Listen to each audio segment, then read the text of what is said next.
Hi, welcome to Thinking Green. I'm Rana, and I'm joined today by Kyle Gauck. Did I get it right? You nailed it, actually. Okay.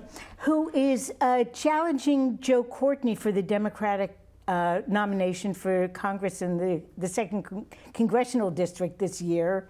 And, Andrew Rice was on earlier in the month, and we'll try to get other candidates who are challenging incumbent Democrats who have mostly been in office for a very long time in this state. So welcome, Kyle. Thank you. Thank you for having me. I appreciate it. I guess start out maybe talking both about your background and what motivated you to take this on, because it's a lot. Yeah, sure. So, my background is that of every American, right? Most Americans, I'd say. I grew up without a lot of means, and that really framed a lot of my policy-making decisions, right? So I know what it's like to struggle. I know what it's like to live paycheck to paycheck. I know what it's like to have one bad bump in the road kind of ruin your future plans, right? And so, after that, I joined the military. It was kind of my way out, my way to give back, my way to join something bigger than myself. So I ended up in 5th Special Forces Group, 2 deployments. I was a paratrooper. I have 80-something airborne operations under my belt. And then shortly after that, after I got out, I went to work for the aerospace and defense industry. So I spent roughly the last decade working on in the supply chain side for multiple defense companies, running different supply chain divisions and teams, and that mainly included most of the contracts and negotiation side. So it's kind of an unusual path to running for office, where it seems as though really many people who run for public office start out as attorneys or MBAs or what. What motivated you to take this on? Courtney has been in. He first ran 20 years ago, Yep. and he's been serving ever since. And he's a pretty popular guy, though I personally am pretty critical of a lot of what he's done, especially in recent years. But I know what kind of chore it is to take this on. So what's driving you to do this? So, most people that run for office are lawyers. I will say I do have an MBA from UConn, go Huskies, especially right now. The basketball tournament.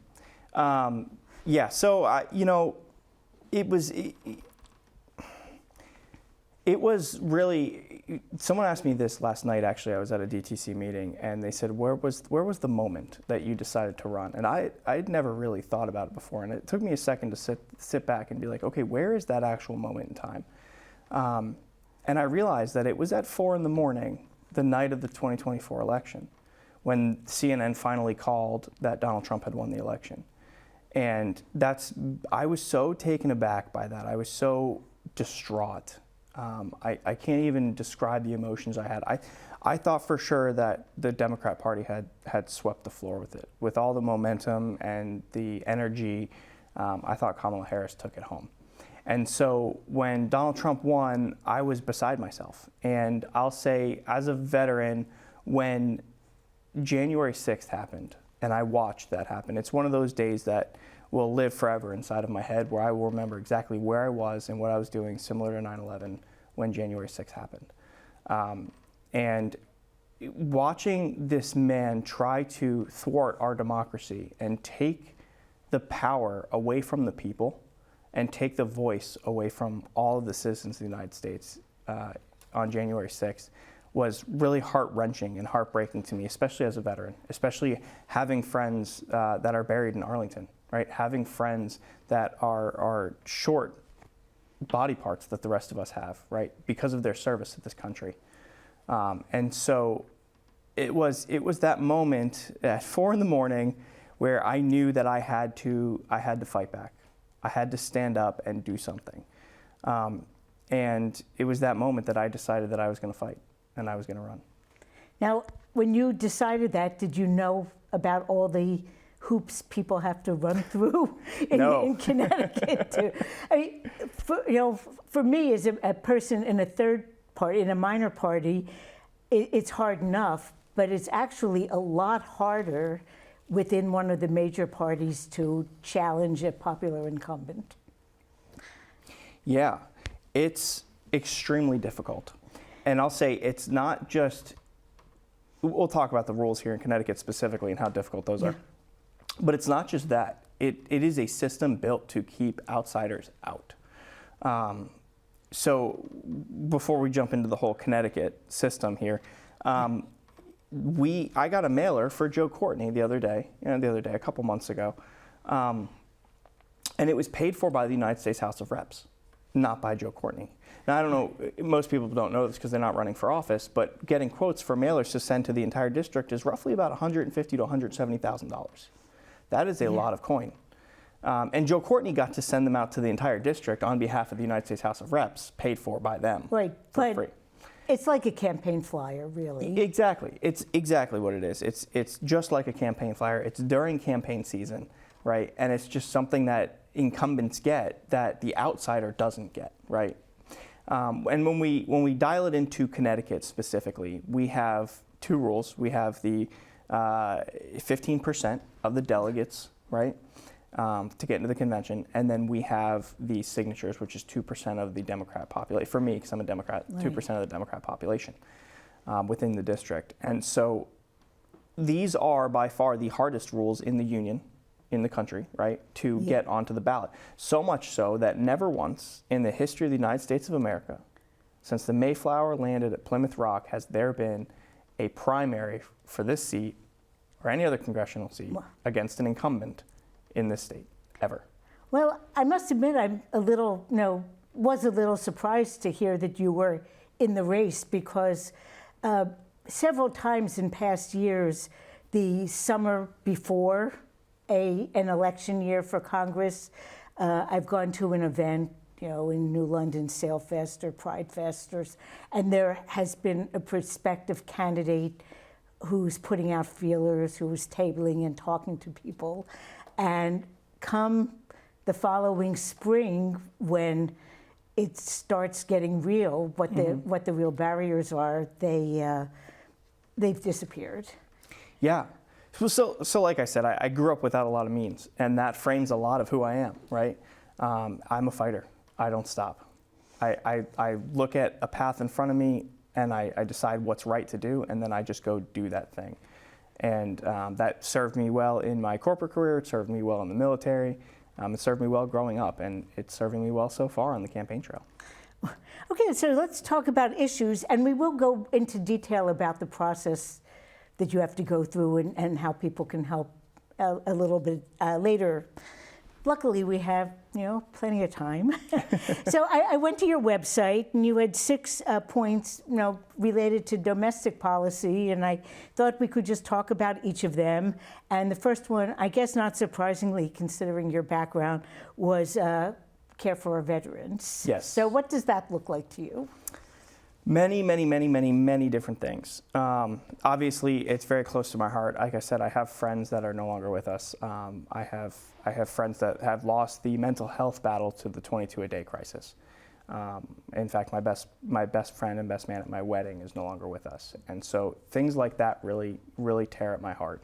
I don't think we do nearly enough for veterans in this country.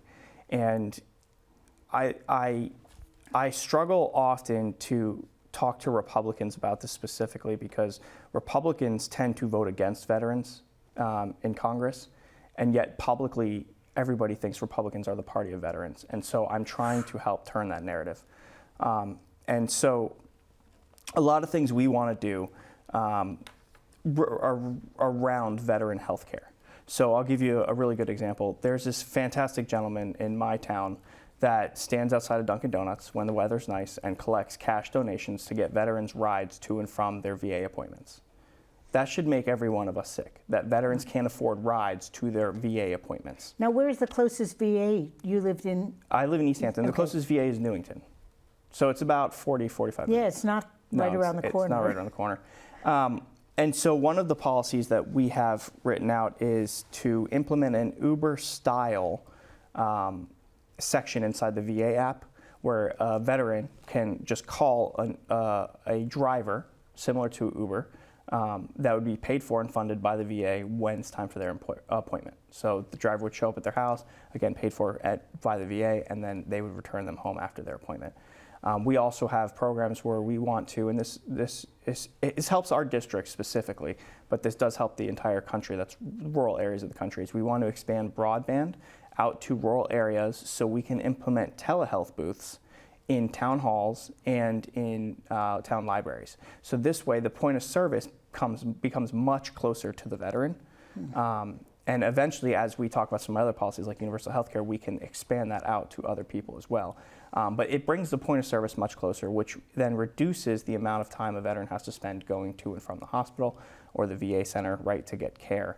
It also will help them get more preventative care, which in turn should lower the cost that we have to pay for health care in this country. And we do have another policy that's outside of healthcare. So I'm a very, very thankful person to our disabled veterans, I guess is a good way to say it. And so I want to say thank you in the form of compensation. And so I believe that if you are a 100% disabled veteran, you shouldn't be living off the table scraps that the government is paying you today. So one of the policies we want to implement is matching the 100% disabled veteran pay to congressional pay. So if Congress gets a raise, disabled veterans get a raise. And it would be tiered down based on your disability percentage from there, but we would raise all of the disability pay for Now, veterans. when you're talking about veterans and disabled veterans in particular, I know in New London, housing is a huge issue, and too large a percentage of the homeless population is veterans. There is some extra help for them compared to other homeless older people. Sure. But it remains quite a problem. Yeah, so we have to tackle housing systemically. I'll say this, I agree with you more than you know. I volunteered for a organization called Vital, V-I-T-A-L, and basically the whole point of the organization was to find veterans where they were that were at risk or homeless and make sure they are getting connected with the benefits that they have earned. So this way, that would mean finding homeless veterans, getting them off the streets, helping them find a place to live, helping them get education or health care, including veterans that were at risk, that were coming out of service, right, meeting with them wherever they were. And so it was kind of like we would go to the veteran where they are, help them understand all their benefits, and then help them get their benefits. So I think I agree with you. That is a very large issue that we don't do enough to tackle inside this country. And when we look at housing veterans specifically, we could have done that with the amount of money that they spent on Alligator Alcatraz to house citizens, mind you. Citizens were stuck there, right? So the way that this country is spending money right now, we could be housing our veterans. There's no reason we can't. We don't prioritize our public funds really very well at all. We genuinely don't. Education funding, incarceration costs more than education, but which do we do better or more consistently better? And not only that, the incarceration rates are so high, in my opinion, because it's for private enterprise, right? So these I think prisons, we're highest in the world. Per capita, and these prisons are allowed to make money. It's basically free slave labor is what it is. So the more people they arrest, the more money the prisons make. Therefore, it encourages lobbyists to get people arrested. It's insane. And then you even have I remember I was on the New London School Board about 15 years ago, and I believe the high school auditorium was getting renovated, and the seating was coming from a prison contract. And it's like, it wasn't a decision that the board made. I think it was a decision that the administration made. Yeah. But I felt kind of weird about it. You know, Yeah. It's a poor district. I know they're cost conscious, but is this something we should be buying into? I'm not sure. Yeah. So yeah, is there anything else we should be thinking about with veterans? You know, before we go on to the next thing. We just, if you're watching this, thank a veteran. We just thank a veteran. We don't do enough for our veterans in this country, and we need to do better. The next thing you had mentioned was healthcare, and we touched on it with we touched on healthcare regarding veterans, but everyone needs healthcare. It's like almost to the extent that we need food, water, air to breathe, a roof over our head. We need healthcare. I would argue to the same extent. I would argue that healthcare is a basic principle of life. So I'll give you a really good example. I no longer work in the corporate world. I now have a small woodworking business, and that's what I do for a living. My family, thankfully, has healthcare through the VA. We in this country have made a decision to tie healthcare to employment, which is preposterous. It is. I don't want to keep using the word insane, but it's insane. It's insanity. Well, it's both evil and insane. Yes, if you lose your job because of layoffs to pad a bottom line for profits for a corporation, you lose your health care. If your children are tied to that health care, your children lose their health care. So I guess I'll give you this example. I am fortunate enough and privileged enough to have served and to have the VA healthcare system for me, my wife, and my two daughters. And that has allowed us the ability to start a small business, right? That has allowed us the ability for me to run for office. These are things that people just don't have without assuming the risk of massive, massive amounts of debt, right? Because of our healthcare system. Not only that, when we look at it from a data perspective, we spend more on insurance and copays than we do on what the actual healthcare costs are. How can we genuinely say that we are the beacon on the hill for the rest of the world when we have subpar healthcare that costs more than almost anywhere else in the world? How is that possible? And our mortality rates aren't really up there either. You know, are far away from being the best. And it's funny because Bob and I had kind of the same arrangement for a long time. He did work for the state of Connecticut, so now we're quite privileged when it comes to health care, but he was self-employed for 20 years, and I worked a very low-paid job. I was a preschool teacher. Well, thank you. But thank you for your service. Preschoolers? Yeah, toddlers were the best. Yeah. They were my favorite. You learn a lot from toddlers.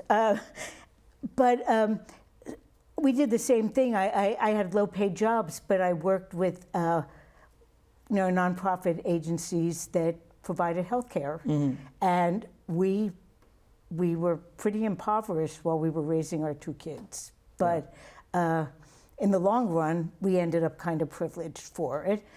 But 6 years ago, New London actually passed a resolution that was shared with both our state legislators and Joe Courtney and our two U.S. senators, supporting a not-for-profit universal health care system. And at least one of the people on city council he's sort of fiscally conservative, and he wasn't really sure about it. And he wanted to see the numbers. And when we showed him the numbers, that it would be like, I don't remember, like a 70% savings on that particular line item, even with, we used Bernie Sanders' formula for what employers and employees would have to kick in. Mm-hmm. I don't actually think it's necessary to do that. This Congress would just have to prioritize it just the way they prioritize some things we don't like. Yep. But we wanted to make a conservative case, not really go overboard. And when he saw the numbers, it's like, oh, when I crunched it and gave it to him, we had actually would save 75%, not 70%, on what the city is paying. And New London, you mentioned it being tied to employment, which is insane, but it's also really insane that it's tied to a person's domestic situation. I mean, why does being single or being married affect your insurance? And in New London, where we have, like Safe Futures, different organizations against partner abuse, I mean, people also don't only stay in bad jobs to keep the insurance, they stay in bad relationships to keep the insurance. So it really should be a right that everyone has because we're all humans, and not have it tied to all these other factors, whether you work for a big company or a small company, and small businesses get killed. Oh yeah, and people don't understand without seeing the numbers in front of them, but majority of healthcare costs, the large healthcare costs, come from emergent healthcare. Like, I need something in an emergency right now, this big procedure. And the reason that we can save so much money in healthcare is we can have, with universal healthcare, preventative healthcare, which prevents a lot of those giant emergencies from happening in the first place, which then in turn saves us, the taxpayer, a ton of money. Well, I tend not to be optimistic, but I was, when COVID started, I was mildly optimistic because a lot of money was poured into it. People could there were long lines, but you could get tests without out-of-pocket costs. You could get vaccinated without out-of-pocket costs. And I thought, well, maybe people will get a taste of what a universal healthcare system is like. If someone has symptoms that may be COVID, they don't have to think, can I afford a test, or will I have to miss lunch, or and I hope that people would start looking at healthcare a little bit differently, but it didn't really stick. So I was too optimistic about it. Now, I know there are always a couple of bills in Congress. They've come back time after time. Representative Jayapal always presents a House version of universal Medicare for All bill, and taking a different approach, I assume towards the same goal in the long run. Ro Khanna has always introduced a state-based bill that would allow individual states to have their own system with making all the bureaucracy a lot easier.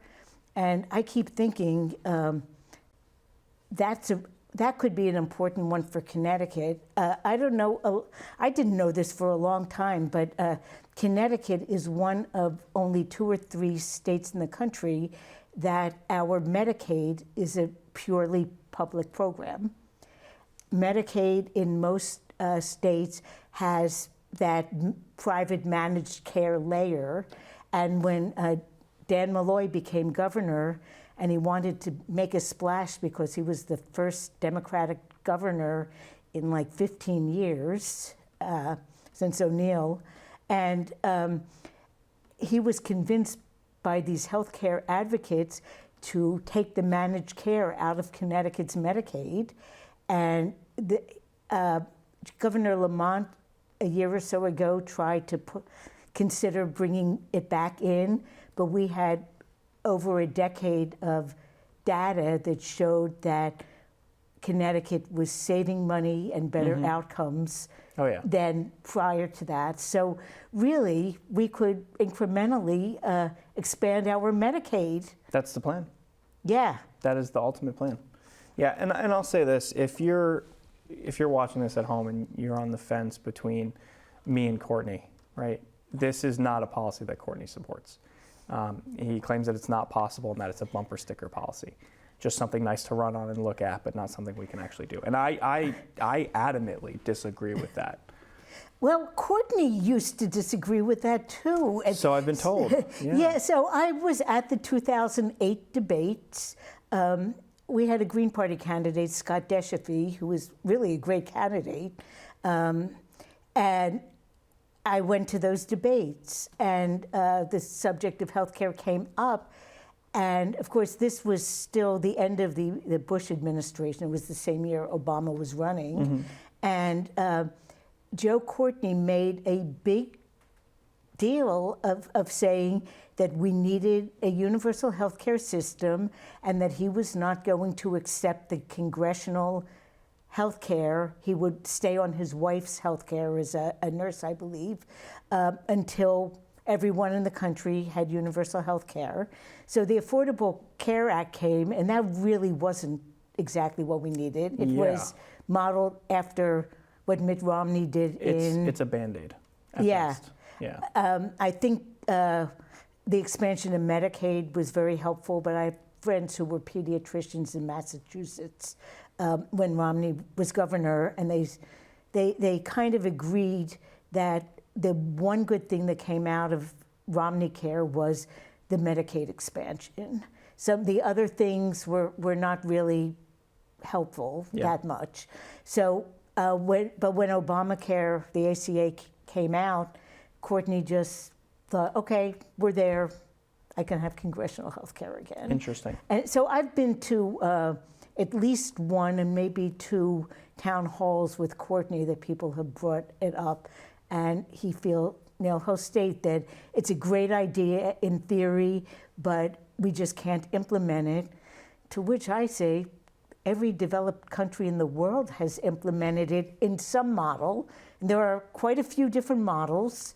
Yeah. In fact, even within our country, we have different models. VA is a great healthcare system when it's funded. Yeah, VA is a system more like Great Britain's National Health Service. It's a government-run program, but Medicare is not. It's the government is paying, but the practitioners are private.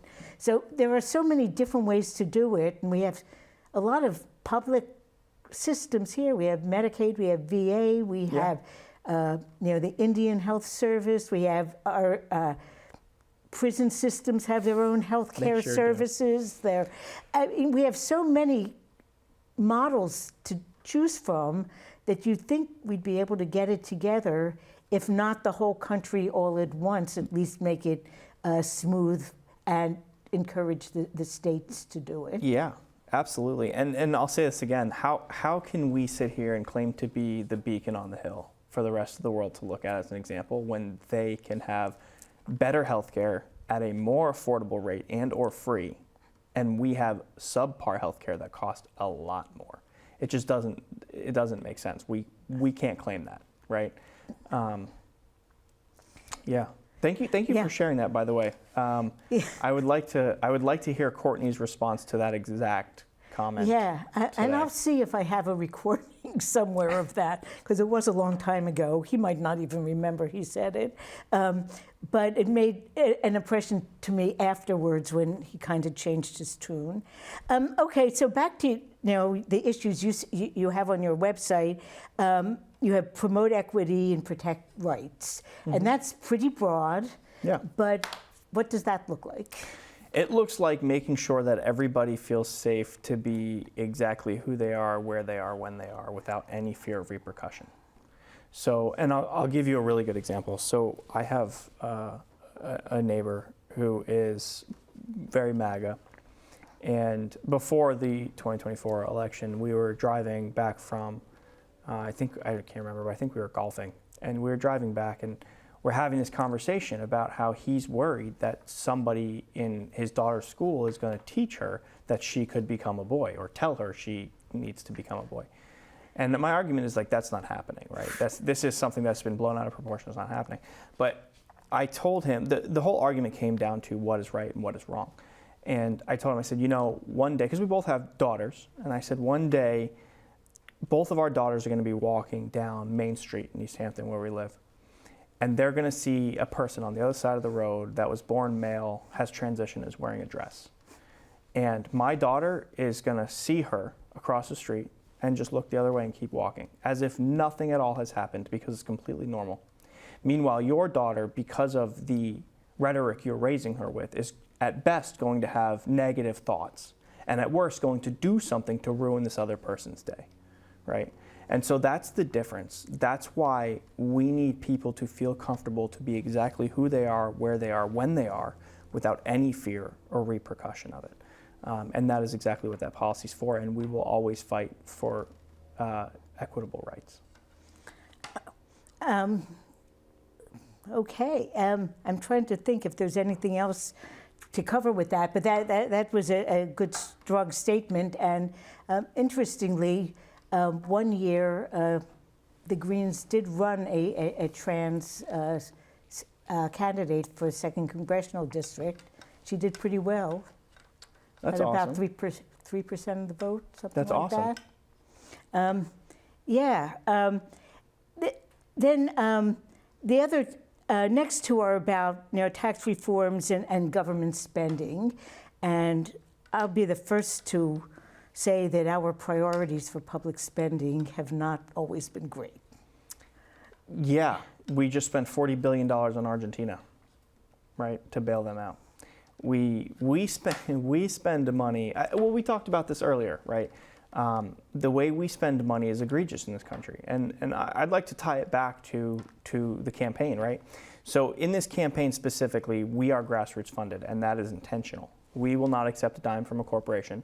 We won't accept a dime from AIPAC or J Street or any of those other foreign lobbyist PACs. Yeah. And that's intentional, because corporations have somehow become the governmental control over this country. And we need to prevent that from happening. We need to cycle the clocks back to where corporations treated people like people and not like dollar signs. And we do that by reducing the amount of money allowed to be spent on congressional campaigns and on lobbying, right? We eliminate lobbying. And we also have a policy in there in regards to Citizens United. If we can't overturn Citizens United, we do have a policy where a corporation will have to pay 100% tax match to their donation, of their donation to a campaign, into a fund that is state-based for wherever the campaign is.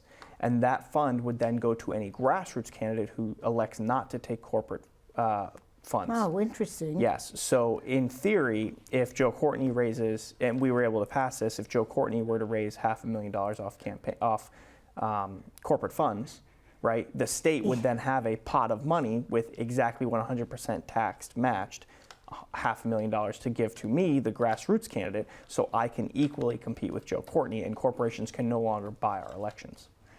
And I think one of the issues we have, I think back to Eisenhower's, 90% tax rate over a certain level. Mm-hmm. And, our family lived partly on self-employment income for a while. And self-employment income is taxed pretty high, mm-hmm. Especially because Social Security, you're paying both the employer and the employee share. So right. You've been there. Yes. So what that kind of forces you to do is invest in your business, because that's money you don't have to pay tax on. Mm-hmm. You pay a high rate, but only on your net. Mm-hmm. Yeah. And I feel as though one of the big reasons we need to change how we tax is to keep any entity, whether it's an individual person or a corporation, from having so much money that they have a really disproportionate amount absolutely. Of power. Absolutely. So we actually support what we call the ultra wealth tax. So it's anything above $50 million net assets, right? So this is not an income-based tax. This is an asset-based tax. So if you have more than $50 million in assets, we tax, I believe it's 2% over 50 million.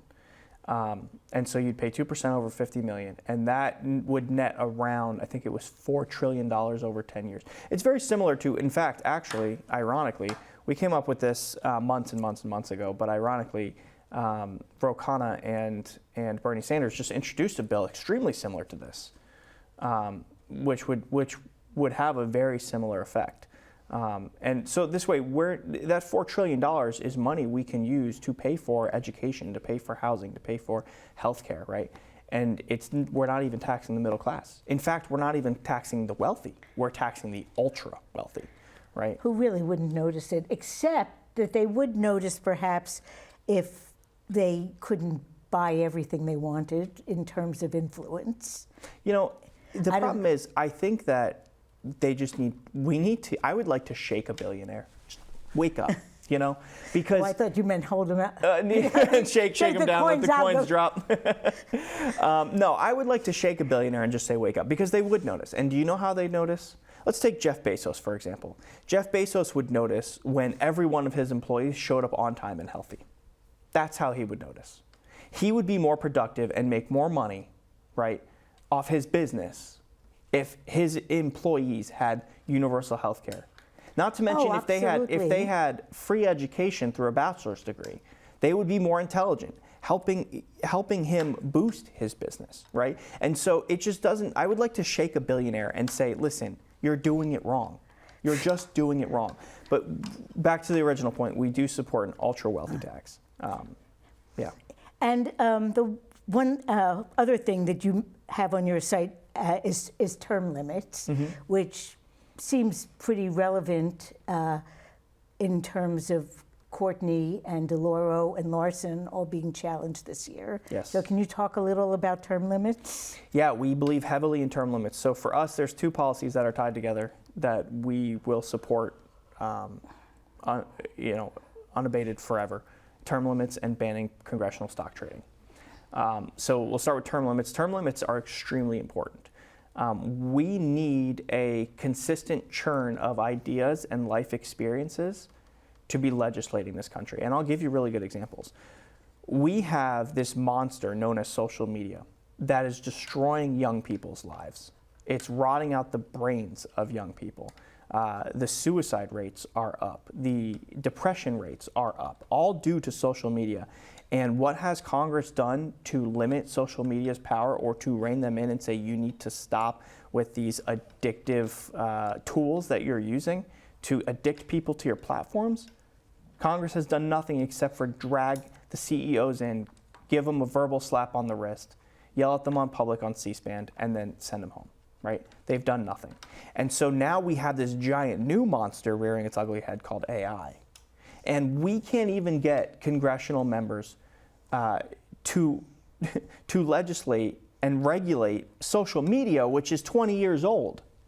How are we going to get them to understand and control AI? Not to mention the use of resources, like real resources that AI uses. I used to ride a bicycle all the time, and I thought, well, this is great. You know, I can work on fitness, plus I'm not, buying gas. It was, that was my work commute for, 15 years. And I feel like denying AI to some extent is, you're saving water and you're saving your brain at the same time. Yeah, there's been a lot of studies, and of course they're short-term studies because AI is relatively new, but there's a lot of studies that show that your creative and cognitive abilities go down drastically when you use AI on a regular basis. Well, in general, as a preschool teacher, I was against the flow, unfortunately, even 20 years ago, against screen time for preschoolers. Yeah. It's like, you need to learn about the tangible world first. Most of the things I noticed on your website were related to domestic issues, and I wanted to talk a little about foreign policy because it does affect us. I did see, well, before we talk about specific issues, I wanted to ask a little bit about the Courage for Democracy group, I think. Yeah. Because their motto was something like anti-oligarchy, I don't remember. There were 4 things, and some of them did touch on both domestic and foreign policy kind of issues. So, so to be fair, I'm on the spot and I don't remember all 4 things. Okay, but I do. We're even then. As far as I know, so we signed on to this pledge to become a Courage candidate, and to me, what that meant was doing the right thing always. So we are anti-oligarchy, right? 100%. We also are impeachment first, right? Because even if we get a whole slew of progressive candidates elected and in the House and in the Senate, which is looking more and more like it might be a possibility every day, what happens when legislation passes the House and the Senate? Where does it go? President. And what's he going to do? He's going to veto. If it's good, he'll veto it. Exactly. And so we have to, if we want to make meaningful change and we want to start recovering, when we talk about foreign policy, if we want to start recovering our reputation on the world stage and rebuilding our alliances and friendships around the world, we need to get this person out of the White House, right? And we need to remove his entire administration as well. It's not just him.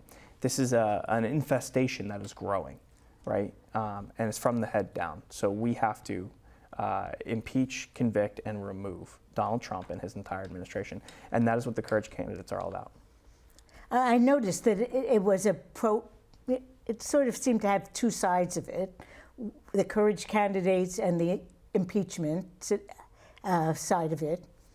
So that said, so what are your thoughts on foreign policy? I have to admit I cheated a little. I looked at Andrew Rice's website because he has a few bullet points on foreign policy, and I figured I'd use them to lead to some questions to you.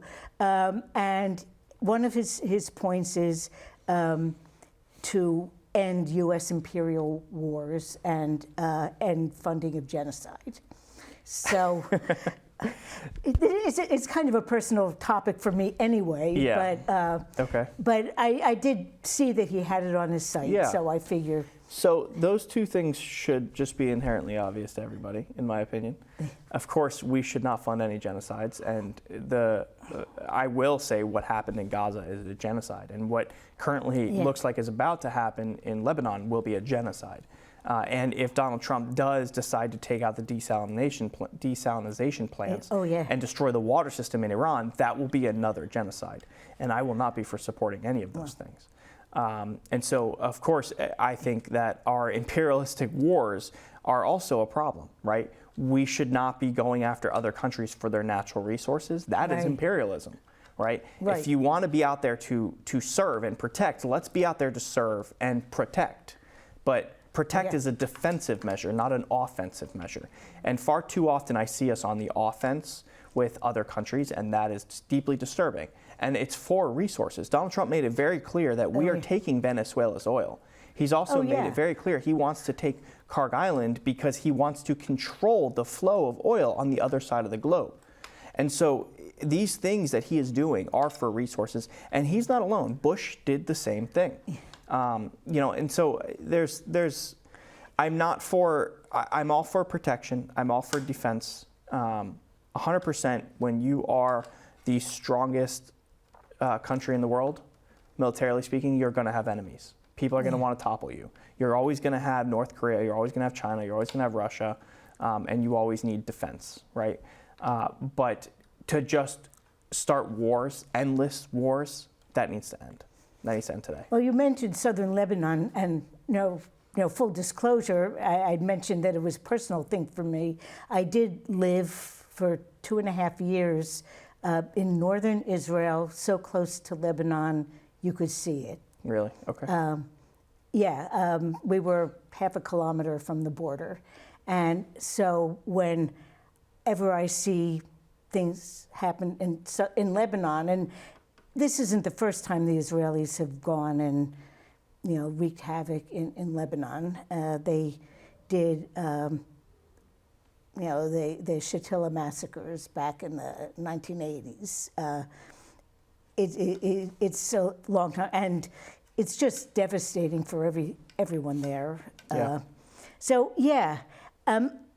One other thing he had was, because I'm looking at the clock now, when we only have maybe 10 minutes. This is going good.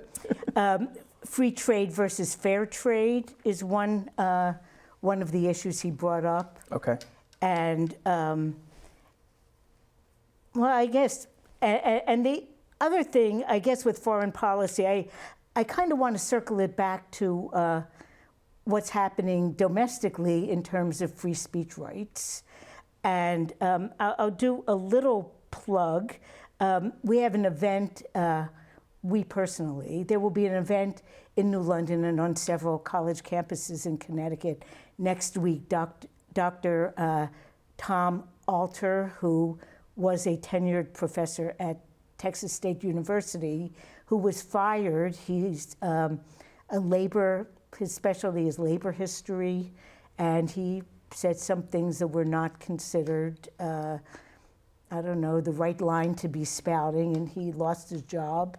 And he's been touring the country talking about how increasingly people, including people in academia, and I know many Jewish people in academia who are against the genocide and have talked about it, who have actually lost their jobs too, which is very confusing.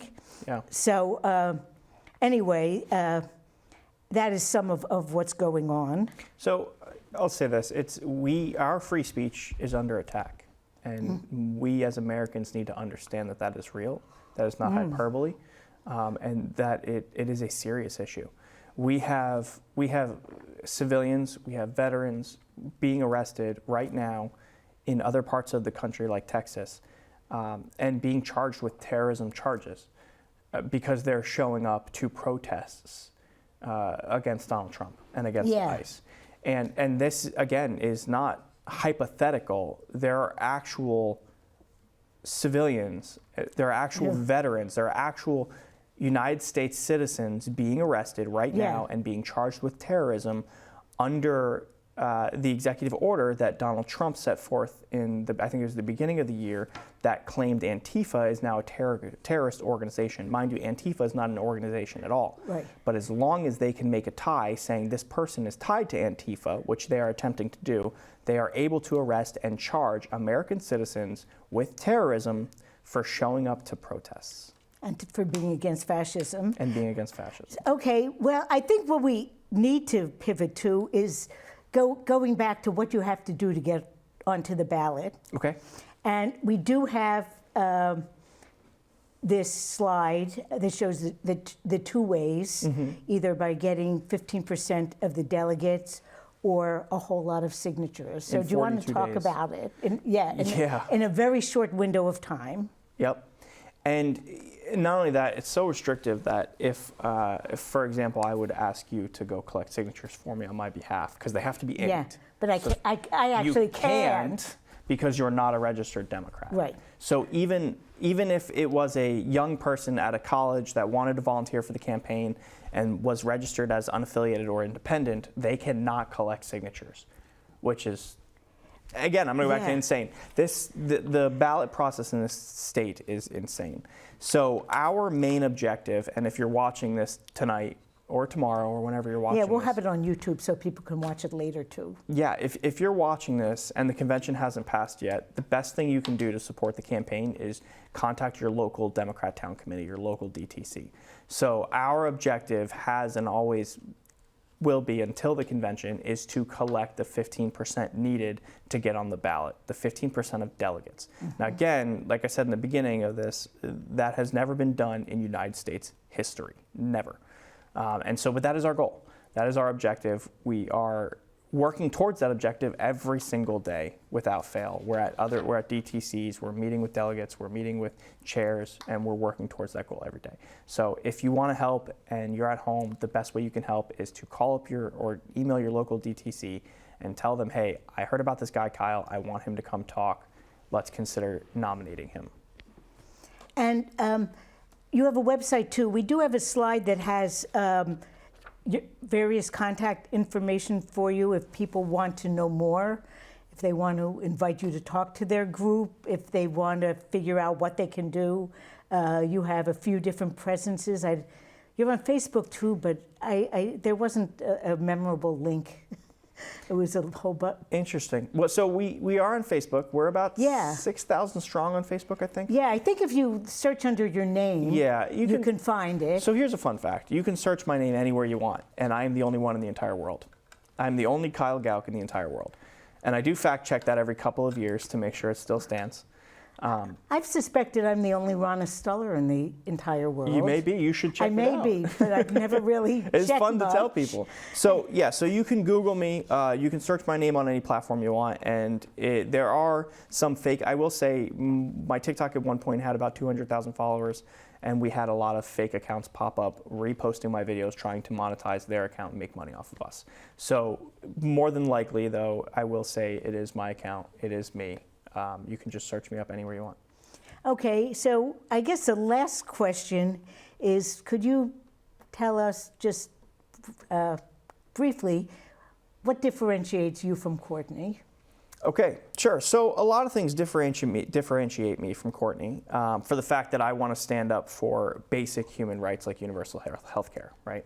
But we talk about policy things like he voted for the Lake and Riley Act. Not something I would do. We talk about on a moral side, how Courtney and I are morally different. Courtney has signed on to the resolution that was a day of remembrance for Charlie Kirk. Not something I would do. Courtney has signed on to a resolution that praised ICE. Not something I would do. Courtney has refused to sign on to the impeachment articles of Kristi Noem, something I would have done, especially after Alex Preddy and Renee Good were killed. He refused to sign onto it, and that was the pressure that signaled to the administration that they need to fire Kristi Noem, and Kristi Noem was fired. And our representative, who is a Democrat, was not a part of that. And if I was Courtney, I would be ashamed that I was not a part of it. Now, there's a time for bipartisanship, right? I'm a veteran. I have Republican friends, old school Republican friends. And so I do understand the way Republicans think. I understand fiscal responsibility. I understand wanting small government and wanting your piece of the pie. I understand all of it. I understand the way Republicans think and feel and act and what they want. And the truth is, at the end of the day, we all just want the same thing. We all want to be happy, we want to be left alone, and we want to prosper, right? And so I can relate to every Republican out there, and I'll say this for those that are on the fence about worrying about losing the seat to a Republican if I take the spot from Courtney. I will wipe the floor with any Republican you put in front of me. But I will say this, we can also relate to Republicans when it comes to getting on the ballot and when it comes to passing legislation. And therefore, there is a time and place to be bipartisan and work across the aisle, and I have the ability to do that. But there's also a time and place where you need to be staunch, you need to hold your line, and you need to represent the people. And Courtney has not done a good job of that, and I will always do a good job of that. And we have seen over the last, I don't know, at least 10 years, really, that more progressive Democrats have done better in general elections, not necessarily in their primaries, but in general elections against Republicans. Yeah. So I think if we can conquer this monster that is the Connecticut democratic process to getting on the ballot, I think we stand a real chance to actually make some meaningful change in this country and in this district. Well, thanks for that. I did want to bring up, I do have a slide too about Professor Alter's stops next week when he's in Connecticut. He has a website also, defendtomalter.org.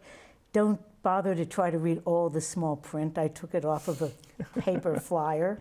But it's a kind of a chilling story that even in our academic circles where tenure is supposed to protect professors, to allow free speech to flourish in an institution of learning, and it didn't work for him. So he will be in Connecticut on several campuses. He'll be in New London at Washington Street Coffee House a week from tomorrow, Wednesday, the 8th, and it should be really interesting. So thank you, Kyle, for coming in. And maybe you can come in again when it gets closer, when you know what's going on. Yeah.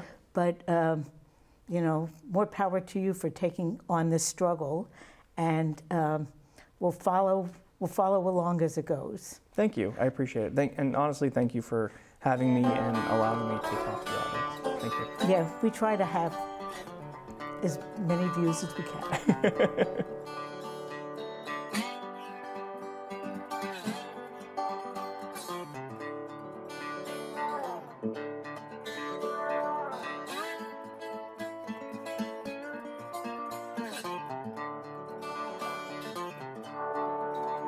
When the rain don't